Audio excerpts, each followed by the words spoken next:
आता डिक्री म्हणजे काय आपण इथून बेर मध्ये शिकतो, पण बेर लँग्वेज मध्येच ना कंटेंट्स दिलेले असतात, पॉइंट्स ते ना कुठेतरी लिहून टाकायचे, म्हणजे काय तुम्हाला सिनॉप्सिस मिळून जातात त्याच्यात. ठीक आहे. आता जसं डिक्री आहे, त्या डिक्रीमध्ये काय एलिमेंट्स आहेत सगळे, ठीक आहे की नाही, तशी एक.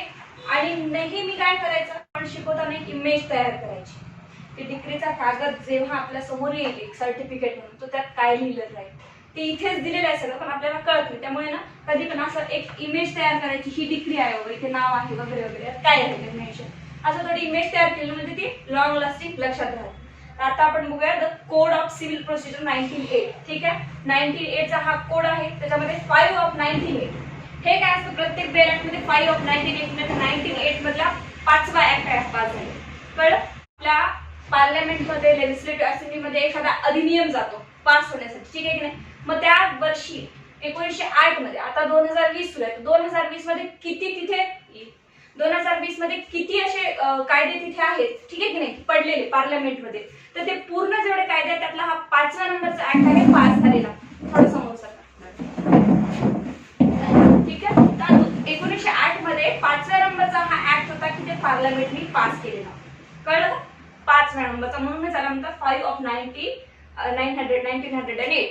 The code of civil procedure amendment act 1999. ठीक आहे. आता बघा 1999 मध्ये याच्यात खूप मोठी अमेंडमेंट झाली आहे.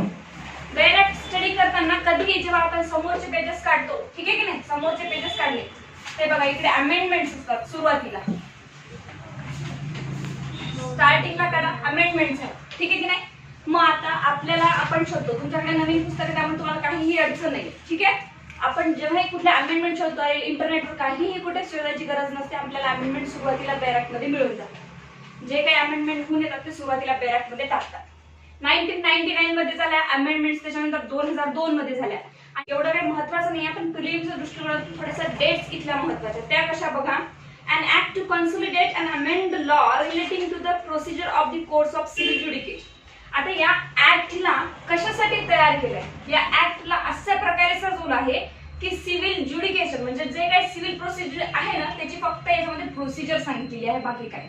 सिव्हिल मॅटर कसे चालणार आणि त्याचे नियम्स काय, रूल्स काय. ठीक आहे.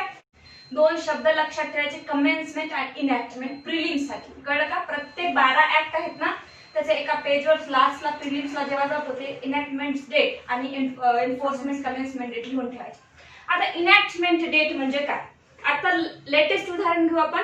जम्मू काश्मीर जेव्हा आता प्रकरण झालं, ठीक आहे की रिऑर्गनायझेशन बिल जेव्हा आलं, ज्या दिवशी रिऑर्गनायझेशन बिल पास झालं त्याला इनॅक्टमेंट डेट म्हणतात. पण तिथून आपल्याला कधी लागू झालं ते काहीतरी 1 जानेवारी पासून मागच्या तिथून लागू झालं.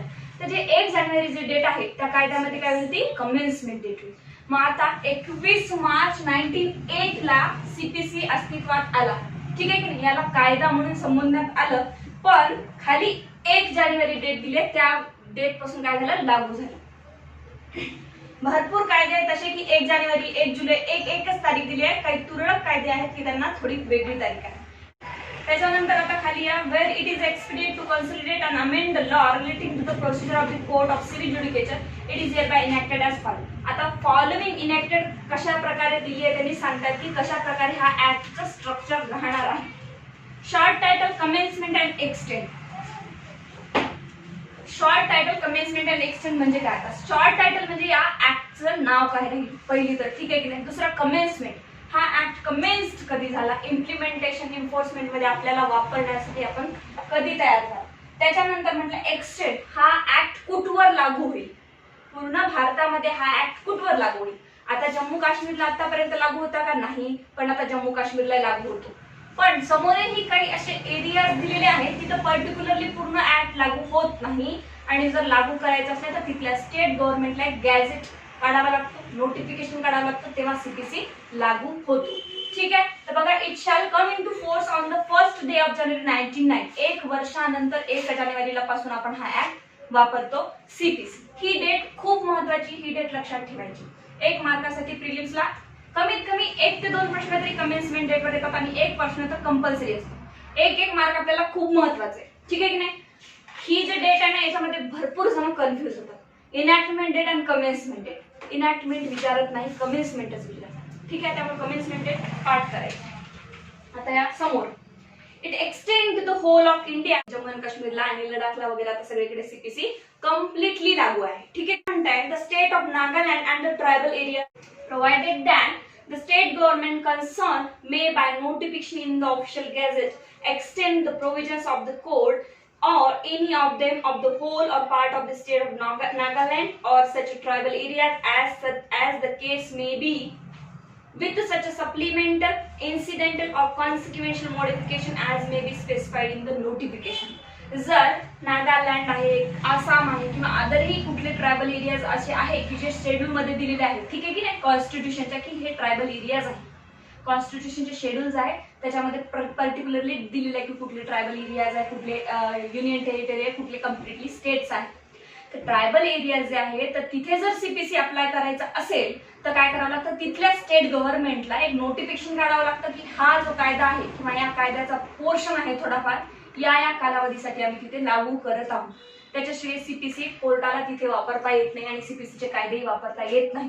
हे म्हटलं की इन्सिडेंटली एखादा प्रासंगिक म्हणजे आता काहीतरी एक इन्सिडेंट घडलाय तिथे त्यावेळेस सीपीसी लागणार. पुढे आता डेफिनेशन क्लॉज आहे. तर डेफिनेशन क्लॉज मध्ये जाण्याच्या आधी आपण समजून घेऊया कोड काय आहे, रूल्स काय आहे आणि ऑर्डर काय. आता कोड म्हणजे काय? कोड म्हणजे यांनी सांगितलं फक्त एक ओळ दिले की इन्क्लुडिंग रूल्स. ठीक आहे ना, आपल्याला कुठेही कामाला येत नाही, फक्त जनरल नॉलेज म्हणून हा शब्द लक्षात राहू द्या की कोड इन्क्लुड्स द रूल्स. आता सेक्शन आणि रूल्स मध्ये काय डिफरन्स आहे माहितीये? सेक्शन आणि रूल्स सीपीसी मध्ये सेक्शन्स पण दिलेले आहे, सीपीसी मध्ये ऑर्डरही दिलेले आहे, सीपीसी मध्ये रूल्स पण दिलेले आहे. मग आता बोला. सेक्शन्स म्हणजे चेंज होत नाही, म्हणजे प्रत्येक सिच्युएशन नुसार रूल्स एखाद्या वेळेस चेंज होऊ शकतो. थोडंफार बरोबर आहे पण कम्प्लिटली बरोबर नाही. सेक्शन का चेंज होत नाही? होऊ शकतात नाही, पण त्याच्यासाठी मग आपल्याला पुन्हा अमेंडमेंटच लागते ना. तर रूल्स जे आहेत, सेक्शन जे आहेत त्याच्यामध्ये अमेंडमेंट करायची सुद्धा वेगळी प्रोसिजर आहे. कोर्ट त्याच्यात अमेंडमेंट करू शकत नाही. सेक्शन मध्ये जर अमेंडमेंट करायची असेल तर कुठे जावं लागतं? जर सेंट्रल असेल तर पार्लमेंट, स्टेट असेल तर कुठे लेजिस्लेटिव्ह असेंब्लीमध्ये, सेक्शन मध्ये. पण रूल्स मध्ये अमेंडमेंट कोर्टही करू शकतो, मीन्स हायकोर्टही करू शकतं आणि पार्लमेंटही करू शकतं. आणि काय करू शकतो, कोण करू शकतं अजून? Central government, state. का? तर कोड जो कोणताही कोड आहे सीपीसीचा कोड हा कॉन्स्टिट्यूशनच्या कॉन्करंट लिस्ट मध्ये टाकलेला आहे. ठीक आहे. म्हणूनच रूल आणि सेक्शनला इथे वेगळं केलेलं आहे. आता रूल्स काय सांगतं आपल्याला? प्रोसिजर सांगतं. ऑर्डर काय सांगतं? सेक्शन पहिले सांगतं की हा असं असं आहे, म्हणजेच या कोर्टाला ज्युरिस्डिक्शन असेल तर त्या कोर्टानेच ती केस ट्राय करावी. सेक्शन सांगतं.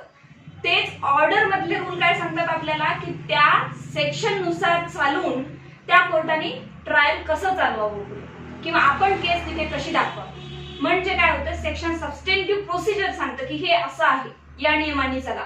मग ते कसं चालवायचं वकिलांनी किंवा कोर्टाने, न्याय कसे द्यायचे त्याच्यावर ते सांगतं प्रोसिजर. तर हे प्रत्येक हायकोर्टाला सुद्धा अधिकार 122 ते 125 पर्यंत सीपीसी मध्ये दिलाय की हायकोर्ट एक कमिटी बसवून आपल्या स्टेटचे रूल्स चेंज करू शकतात. ठीक आहे की नाही? तर मग हायकोर्ट काय करू शकतं? हे रूल्स चेंज करू शकतं. कोड्स इन्क्लूड द रूल म्हणजे कोड्स म्हणजे तिथे नियमांचाही काय आहे समावेश आहे असं हे सांगतं.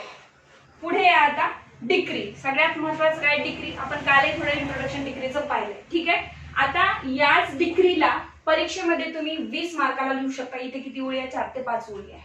ठीक आहे की नाही? मेन्स मध्ये जा, जेएमएफसीच्या किंवा तुमची कॉलेजची परीक्षा असो, डायरेक्टली तुम्ही लिहू शकता. कुठलेही खूप सारे बुक्स वाचण्याची गरज नाही. मला बिलकुलच वाटत नाही आतापर्यंतच्या स्टडीमध्ये की आपण खूप सारे बुक्स लॉ साठी यूज करावे. तुम्ही विचार करा, एवढं मोठं जरी बुक आणून ठेवलं तरी आपण वाचतो का? शेवटी आपण नोट्सवरच जातो. का जातो? कारण कळतच नाही.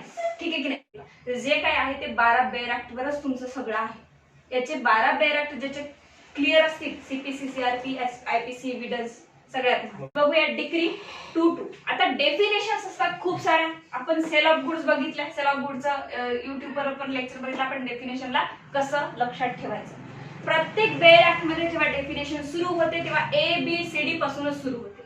ए वर कुठली डेफिनेशन असेल ते ए वर, बी वर असेल तर बी वर, ए बी वर कुठलाच तिथे एखादा सेंटेन्स डेफिनेशनचा येत नसेल तर समोरच्या लेटर पासून सुरू होते. इथे ए बी नाही म्हणून काय केलं त्यांनी? सी डी आणि मग ई डी डी चे 3 आहेत. ठीक आहे की नाही? तर लक्षात ठेवायचं असं ए ची आहे का, बी ची आहे का. आता सीपीसी, सीपीसीचा काय लॉंग फॉर्म आहे? Civil procedure code. कोड आहे. 1 नंबरवर डेफिनेशन कशाची आहे? कोडवर. सीपीसी मध्ये सगळ्यात सिव्हिल प्रोसिजर मध्ये काय महत्वाचं आहे? डिक्री. सेकंड नंबर काय decree. Decree means the formal expression of an adjudication. It is a formal expression and adjudication. पहिला पॉइंट तुमचा आहे फॉर्मल एक्सप्रेशन. ठीक आहे की नाही. कुणाचं आहे फॉर्मल एक्सप्रेशन, कशावर दिलंय, ऍडज्युडिकेशन. ठीक आहे की नाही. ऍडज्युडिकेशन म्हणजे काय, न्याय निवाडा. काल आपण जजमेंट बघितलं. जजमेंट मध्ये काय बघितलं आपण, जजमेंट मध्ये सगळी स्टोरी राहते. जेव्हापासून केस फाईल होते, दोघांचा काय वाद झाला, यांनी प्लेंट मध्ये काय सांगितलं, त्यांनी त्याच्या WS मध्ये काय सांगितलं, रिटर्न स्टेट मध्ये दोघांची प्लीडिंग कोर्ट जमा करतं. सिंपल भाषेत सांगायचं, ठीक आहे की नाही. तुझा प्लेंट दे, तुझं रिटर्न स्टेटमेंट दे, बघू मला तुमचं दोघांचं काय म्हणणं आहे. दोघांचं म्हणणं ऐकून घेतं, काय ते डॉक्युमेंट कलेक्ट करतं, विटनेस बोलवतं, एव्हिडन्स घेतं. मग कोर्ट काय करतं, त्याच्यावरचे इश्यूज काढतात की दोघांमध्ये नेमका प्रॉब्लेम काय घडला, वाद कशावरून झालाय. ठीक आहे ना. इश्यूज काढतं, फाइंडिंग काढतं. मग कोर्ट देतं रिझन की जे मी जजमेंट काढणार आहे, ज्याची मी डिक्री देणार आहे, ठीक आहे की नाही, त्याच्यासाठी कोर्ट काय करतं, रिझन सांगतं की याने असं केलं, याचे 50,000 रुपये घेतले होते, हे प्रूव्ह झालेलं आहे आणि या कारणानुसार मी त्याला डिक्री देत आहोत आणि याने याचे 50,000 वापस द्यावे. आता या सगळ्या गोष्टी नंतर काय मिळतं तुम्हाला, डिक्री. आणि डिक्री मध्ये फॉर्मल एक्सप्रेशन असतं कशाचं, जे की तुम्ही जजमेंट मध्ये लिहिलंय, ऍडज्युडिकेशन मध्ये लिहिलंय.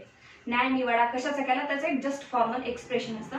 म्हणून डिक्रीचा पहिला शब्द काय, it is an formal expression of an adjudication. जो काही न्याय निवाडा केलाय त्याचं एक छोटंसं एक्सप्रेशन डिक्री मध्ये झळक. पुढे with so far as regard the court expressing it conclusively determine the rights of the parties. बघा कोर्ट आणि डायरेक्ट कॉन्क्लुजन छोटस असतं. एक छोट्याशा 2 शब्दात कोर्ट काय सांगते, राईट ऑफ द पार्टीज. आता राईट ऑफ द पार्टीज म्हणजे काय, याने याला 50,000 द्यायचे, एनी बीला 50 द्यायचे आहे, राईट सांगून दिला कोणी कोणाला द्यायचे आहे. ठीक आहे की नाही. काय राईट्स बनतात पार्टीचे. मग आता एकानेच दिले ना, एनी बीलाच दिले, पण इथं तर पार्टीज म्हटलंय तर होऊ शकते दोघांचे बॅलन्स ऑफ कन्व्हिनियन्स असेल. यांनी याला 50,000 द्यायचे आणि त्यांनी त्याचं रेंट जे अग्रीमेंट होतं ते वापस करायचं, किंवा मॉर्गेज प्रॉपर्टी ठेवली होती ते रिटर्न करायची. मग दोघांची ही काय लायबिलिटी आहे आणि काय राईट्स आहे हे डिक्री मध्ये लिहिलं जाते की कोणी कोणाला काय वापस द्यायचं, कोणी कोणाचा फाईन भरायचा वगैरे वगैरे. त्याच्यानंतर determines the rights of the parties with regard to all or any of the matter in controversy in the suit and may be either preliminary or final. Decree कशी असते आपण कालही पाहिलं, प्रिलिमिनरी पण डिक्री असू शकते, फायनल पण decree असू शकते. होऊ शकते आता मिस प्रॉफिट आहे, माझ्या प्रॉपर्टीवर कोणी काय केलंय, रॉंगफुल पोझिशन करून बसलाय. ठीक आहे. ए नी काय केलं, बीच्या प्रॉपर्टीवर रॉंगफुल पोझिशन करून बसलाय. आता हा 10 वर्ष रॉंगफुल पोझिशन करून बसला. किती वर्ष, 10 वर्ष झाले मॅटर सुरू आहे. मी रिक्वेस्ट करून थकून गेला की माझी प्रॉपर्टी वापस दे, पण तो देत नाही. ए नी काय केलं, आता ए नी कोर्टामध्ये केस फाईल केली, सूट फाईल केला बीच्या विरोधात. तिथून परत 6 महिन्यांनी जजमेंट लागलं. ठीक आहे की नाही. आता जजमेंट लागल्यानंतर हा जो 10 वर्षाचा पिरियड आहे, ठीक आहे की नाही, आता 10 वर्षाचे जे काही पिरियड आहे त्याच्यामध्ये काय नुकसान झालं काय नाही ते द्यावं लागेल. मग आता इथे बी थोडी ना चुप राहणार आहे. बी पण तो स्वतःचं टायटल दाखवण्याचा प्रयत्न करते की माझं बेटर टायटल, हा म्हणे माझं बेटर टायटल आहे. ठीक आहे की नाही. मग आता बेटर टायटलचा तर विचार बाजूलाच राहिला. कोर्ट म्हणे ठीक आहे 6 वर्ष आता मी पाहून घेईल केस तुमची, 6 वर्षानंतर निर्णय येणार आहे की कुणाचं बेटर टायटल आहे. पण कोर्टाच्या आधीच लक्षात आलं, हे काही जे एव्हिडन्स आले कोर्टाकडे त्याच्यामुळे कोर्टाच्या आधीच लक्षात आलं की रॉंगफुल पोझिशनचं दिसतंय. ठीक आहे की नाही. मग आता रॉंगफुल पोझिशनचं नुकसान भरपाई करून द्यायची आहे. मग 6 वर्ष कोर्ट कशाला वाट पाहिजे जर एव्हिडन्स क्लिअर असेल तर.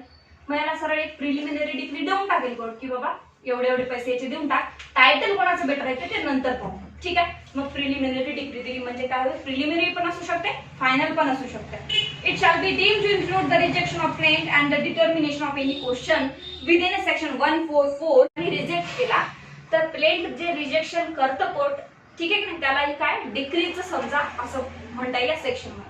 Any adjudication from which an application lies as an appeal from an order. कुठलंही adjudication from which appeal lies. Any order of dismissal for default. तुम्ही काल मला मग ते प्रिलिमिनरी डिग्री घेऊन आपण हायकोर्टात किंवा अपील करू, त्याच्यावर अपील होते, ती डिग्री आहे, इथे ऑर्डर म्हटले. सरळ सरळ कोर्टाने पहिले प्रिलिमिनरी डिग्री दिली होती. ठीक आहे की नाही. प्रिलिमिनरी डिग्रीवर आपण अपील करून घेऊ शकतो. पण एखादा ऑर्डर काढलाय कोर्टाने, त्या ऑर्डरवर अपील होऊ शकते. ठीक आहे की नाही. मग त्याला डिक्री म्हणायचं, कारण डिक्रीमध्ये काय असतं, फुल ऍडज्युडिकेशन झाल्यानंतर डिक्री देतात. कळलं का. पूर्ण जजमेंट लागल्यानंतर डिग्री देतात. ऑर्डर मात्र मध्ये मध्ये कधीही निघत असते. ऑर्डर कितीही निघू शकतो. ऑर्डर आणि डिग्री मध्ये फरक काय? ऑर्डर आणि डिग्री मध्ये काय फरक आहे? डिग्री जेव्हा पूर्ण कॉन्क्लुजन होतं एखाद्या टॉपिकवर तेव्हा डिग्री देतात. ठीक आहे की नाही? जसं आता पोझिशनचा पूर्ण मुद्दा सुटला इथे. ठीक आहे की नाही? की डेफिनेट 100% यांनी रॉंगफुल पोझिशन केलाय. बेटर टायटल तर नंतर बघू आपण. पण याचा जो काही किराया आहे किंवा याचं काही जे नुकसान झालंय याचं एव्हिडन्स कोर्टाला कम्प्लिटली मिळाले. आता कोर्टाला वाटते की अजून त्यावर चर्चा करण्याची गरज नाही आणि अजून मला जर बेटर टायटलसाठी 2-3 वर्ष लागणार आहे मॅटर चालण्यासाठी तर त्याचीही गरज नाही. कळलं का? आता ज्याच्या विरोधात प्रिलिमिनरी डिग्री दिलेली आहे त्याला जर नाही पटलं तर तो त्याच्यावर अपील करू शकतो. ठीक आहे की नाही? तर आता इथे जर म्हटलं आपण की प्रिलिमिनरी डिग्री तर मी घेऊन गेलो, पुढच्या माणसाने अपीलच केली नाही, मग एक पिरियड असेल 30 दिवसाचा, 30 दिवसात कोर्ट सांगते की 30 दिवसात समोरच्याने अपील करावी, त्याला करायची असेल तर त्यांनी केलीच नाही, मग कोर्ट काय म्हणतात याला पण फायनल डिग्री समजेल कारण आता तुमचा अपीलचा राईट गेलाय. ठीक आहे? तर आता पुढे या एक्सप्लेनेशन मध्ये सांगते degree is a preliminary when further proceeding have to be taken before the suit can be completely dispose of. Preliminary कधी असेल? Before completely dispose of. Completely dispose of झाला का सूट आपला? नाही झाला. अजून बेटर टायटल मिळायचंच आहे, कोणाचं कोणाला माहिती नाही, कोर्ट अजून निर्णय देणारच आहे.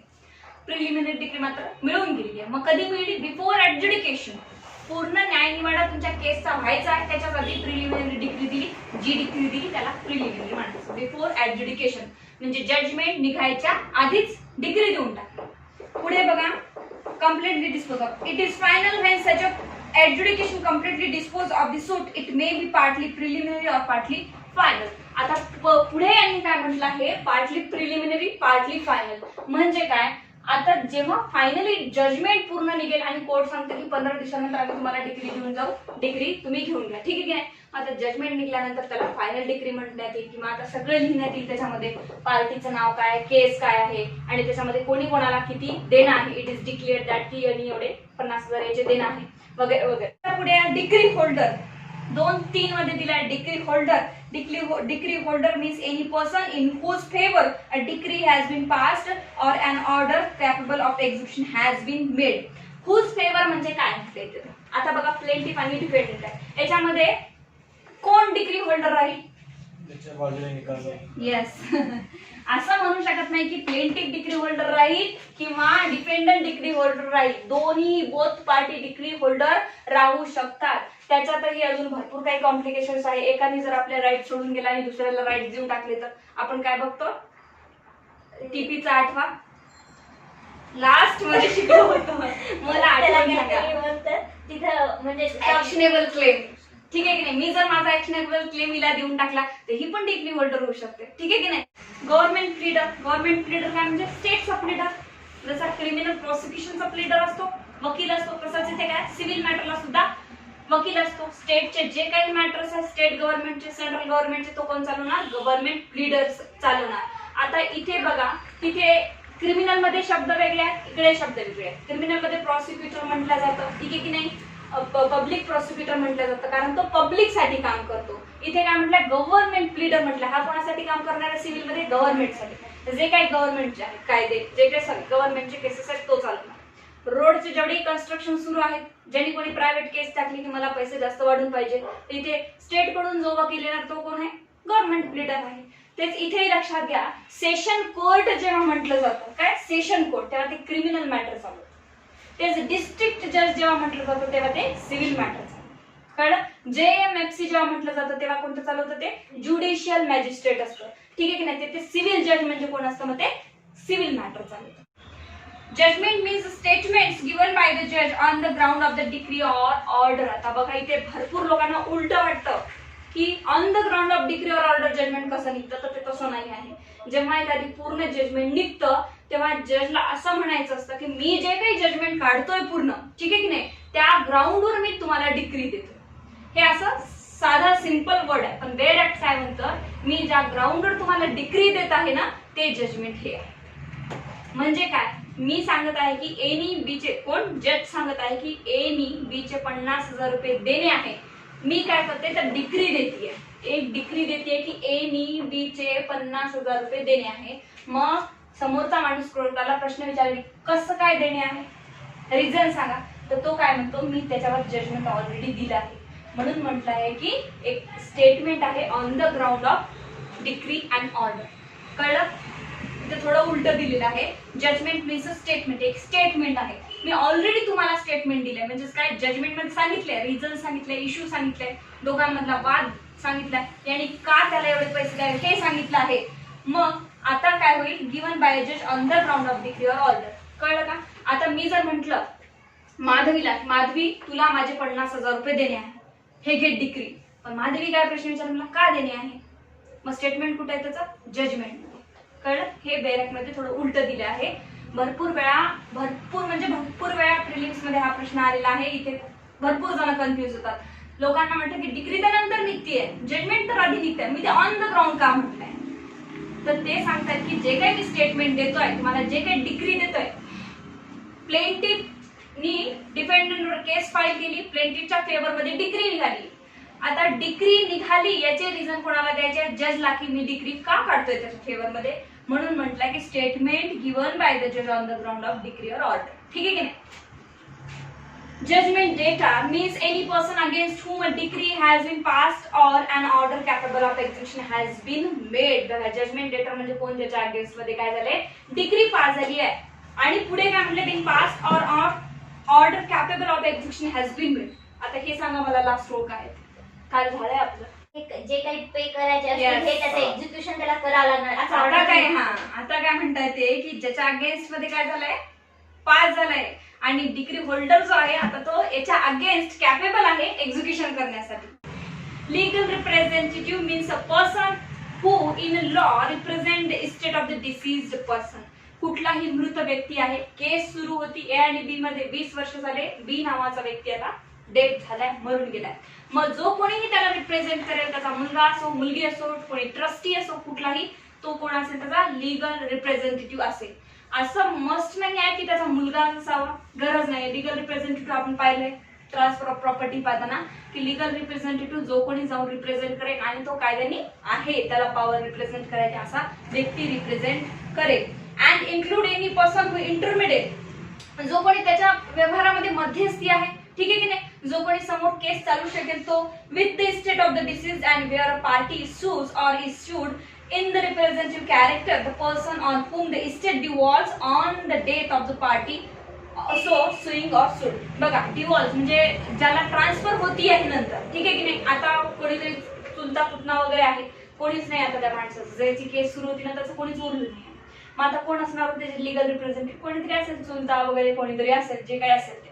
मग आता याला, ज्याला इस्टेट प्रॉपर्टी डिवॉल्व्ह होणार आहे, म्हणजे हस्तांतरित होणार आहे पुढे चालून, तोही काय करू शकतो, जाऊ शकतो आणि म्हणू शकतो की मी हे बघा, मी लीगल रिप्रेझेंटेटिव्ह आहे यांचा. मग इथे कोणाचे कोणते कोणते कागदपत्र लागतात, खूपच जुनं असेल तर मग लागतं आपलं खासरा पाणी लागतो, सातबारे लागतात, की बघा हे आमचं नातं आहे आणि आम्ही लीगल रिप्रेझेंटेटिव्ह आहोत यांची. ठीक आहे की नाही? मग असा पर्सन ज्याला इस्टेट डिवॉल्व्ह होणार आहे, हस्तांतरण होणार आहे, तो सुद्धा लीगल रिप्रेझेंटेटिव्ह होऊ शकतो. पुढे म्हटलं आहे मीन्स प्रॉफिट. आता मीन्स प्रॉफिट म्हणजे काय, कोणीही कोणाच्या प्रॉपर्टीवर रॉंगफुल पोझिशन करून बसलंय. आता कधी पोझिशन करून बसलाय हे आता बघावं लागेल. ठीक आहे? Of property means those profits which the person in wrongful possession of such a property actually received or might with the ordinary diligence have received therefrom. बघा काय म्हटलंय, कुठल्याही थर्ड व्यक्तीच्या, which person is wrongful position, जो कोणी person wrongful position मध्ये आहे, such a property actually received. Actually received म्हणजे त्याला पोझिशन तिथं दाखवावं लागणार आहे, रॉंगफुल पोझिशन आहे. पोझिशन कशाला म्हणतात, जाऊन बसलाय, एन्जॉयमेंट करतोय प्रॉपर्टीचा, त्यालाच पोझिशन म्हणायचं. मग actually received might with ordinary diligence have received therefrom. आणि ऑर्डिनरी डिलिजन्स म्हणजे रेग्युलरली तो तिथून काय करतोय, काहीतरी उत्पन्न काढतोय, त्याचा फायदा घेतोय त्याच्या प्रॉपर्टीचा. Together with interest on such a profit, but shall not include profits due to improvement made by the person in wrongful possession. आता याचा अर्थ काय आहे, इथे काय म्हटलंय, सरळ सरळ कोणीही पर्सन कोणाच्या प्रॉपर्टीवर जर रॉंगफुल पोझिशन करून बसत असेल तर त्यांनी काय करावं, याचे पैसे भरून द्यावे, याचं जे काही नुकसान आहे, डॅमेज झाले ते भरून द्यावे. पण इथे एक्सक्लूड केलं एका गोष्टीला, की जो रॉंगफुल पोझिशन मध्ये आहे ड्युरिंग द रॉंगफुल पोझिशन. रॉंगफुल पोझिशन जेव्हा कधी रॉंगफुल पोझिशन मध्ये आहे पण त्यांनी स्वतः काही कमवलं असेल तिथे, तर त्याला हा लायबल नाही. म्हणजे कसं, एक शेत आहे, एक एकर शेत आहे म्हणून समजून घेऊया आपण, हे 1 एकर शेत आहे. ठीक आहे? 10 वर्ष झाले हा रॉंगफुल पोझिशन करून बसलाय. मग कोर्ट काय म्हणे, रॉंगफुल पोझिशनचा जो मुद्दा सॉल्व्ह झालेला आहे, रॉंगफुल पोझिशन कळलं कोर्टाला की हो हा रॉंगफुल पोझिशन करून बसलाय ए बीच्या प्रॉपर्टीवर. आता मग ए नी जेवढं काही 10 वर्षामध्ये बी उत्पन्न काढले त्याच्या शेतीवर, कारण एचं तर नुकसान झालंय. तू रॉंगफुल पोझिशन करून बसला, मी इथे संत्री लावणार होतो, आंबे लावणार होतो, एवढं पीक निघणार होतं माझं. मग आता जेवढं पीक 10 वर्षामध्ये निघणार होतं मार्केट व्हॅल्यू नुसार ते ए नी बी ला भरून द्यावं. कळलं? पण त्या प्रॉपर्टीच्या जागेपुरतं जेवढं उत्पन्न निघायचं होतं तेवढं. पण बी साहेबांनी काय केलं, इकडचं तर देऊन टाकलं, ठीक आहे उत्पन्न, कोर्टाने सांगितलं. बी साहेबांनी ते छोटंसं दुकान टाकून ठेवलंय, ठीक आहे. आता ते दुकानाच्या जागेमध्ये 5 फूट 4 फूट काय जागा असेल, जिथे तेवढं उत्पन्न निघणार होतं त्याचे पैसे भरले, रॉंगफुल पोझिशनचे देऊन टाकले. पण जे वर दुकान टाकलंय, त्या दुकान जो चालवतंय त्या दुकानचं जे इन्कम त्याला येतं ते का देईल हा? तो म्हणेल तुझं रॉंगफुल पोझिशन जेवढ्या जागेचं करून बसलं मी ते देणार, पण मी माझ्या मेहनतीने दुकानाचे गिराईक रोज करतो त्याचा मला जो काही पैसा येतो मी तुला देणार. मग भलेही कोणाच्या प्रॉपर्टीमध्ये कोणी रॉंगफुल पोझिशन करून बसलं असेल, पण स्वतः काही कमवत असेल याचं नुकसान न होता तर ते पैसे त्याला द्यायची गरज नाही. जेवढं त्याचं नुकसान झालं प्रॉपर्टी वापरून तेवढेच पैसे त्यांनी द्यायचे आहे. म्हणून इथे बघा हा सेंटेन्स टाकलाय, टुगेदर विथ इंटरेस्ट, प्लस इंटरेस्टही लागेल. कळलं का तुम्ही? तो म्हणेल 10 वर्षात मी 10 लाख कमवणार होतो, ठीक आहे की नाही, 10 लाख कमवणार होतो, ते 10 लाख जर मी बँकेत टाकले असते, ठीक आहे की नाही, तर मला एवढा इंटरेस्ट आला असता. मग हा इंटरेस्टही देईल त्याला. पण काय म्हणतो, improvement made by a person in a wrongful possession but shall not include profits.